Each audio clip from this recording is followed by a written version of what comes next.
Okay guys, now we have to open the laptop.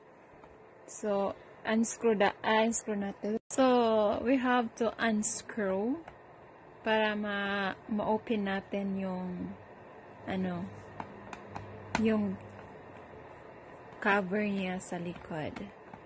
And guys, this is our laptop now, and it's ready to upgrade for our 8 GB RAM speed. So, ayan. So, yeah, na-unscrew na natin dito yung niya. Tapos, now we have to open here side by side with using these tools. So, yun lang. I-open mo siya dito all the way or this one for guitar. Ayan, for guitar. Or kung meron kayo nito, and then you can use this one. If wala dito, pang guitar tayo. So, you just do like this all the way here. Sa gilid, ganito. Ayan. Very easy lang naman so far. Very gently. So, yeah. So, linagyan natin ng cloth para hindi siya ma-scratch. Kasi aluminum to, so, very sensitive. So, okay, asawa ko, you have to start it now. Okay. So, there you go, guys. So, ito yung fan ng laptop natin. Don't touch anything here. And use electrical gloves. So, my husband said, you don't have to touch it.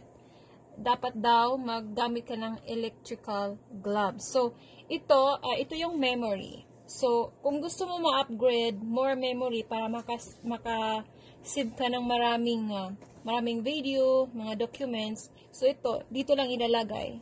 So, ito naman yung fan. So, ito yung, yung battery ng laptop.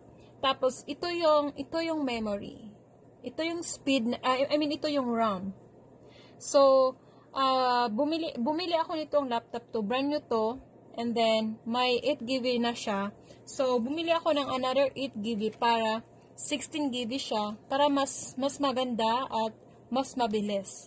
So, yung husband ko yung mag-aayos nito. Okay, can you pause now? Grid ng speed. So, nag-upgrade ako ng 8 speed para maging 16 GB siya. Para mas malakas. So, ayan. So, ayan ang sawa ko. Okay, yan lang po. You just push it and then press. Then, yan. Upgrade na. So, ready to play again.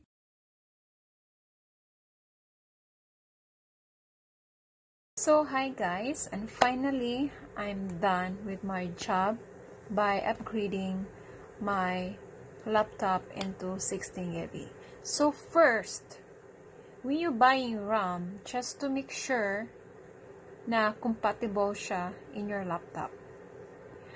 When you buy online, you have to message the seller and tell them about your brand and your model sa laptop. So the seller will answer your question and they will give you what kind of RAM na compatible sa laptop nyo. So kung sa naman kayo sa store, sa mga retail store, so same way po, pupunta kayo and then you can bring your laptop and show it to them, so para mabigyan kayo kung ano compatible. As easy way that one. So guys, that's all, and thank you. I hope you learn, and please don't forget to subscribe and share and comment. Okay lang kahit hindi niyo na i-check yung bell. So thank you guys, and I will see you around. Bye.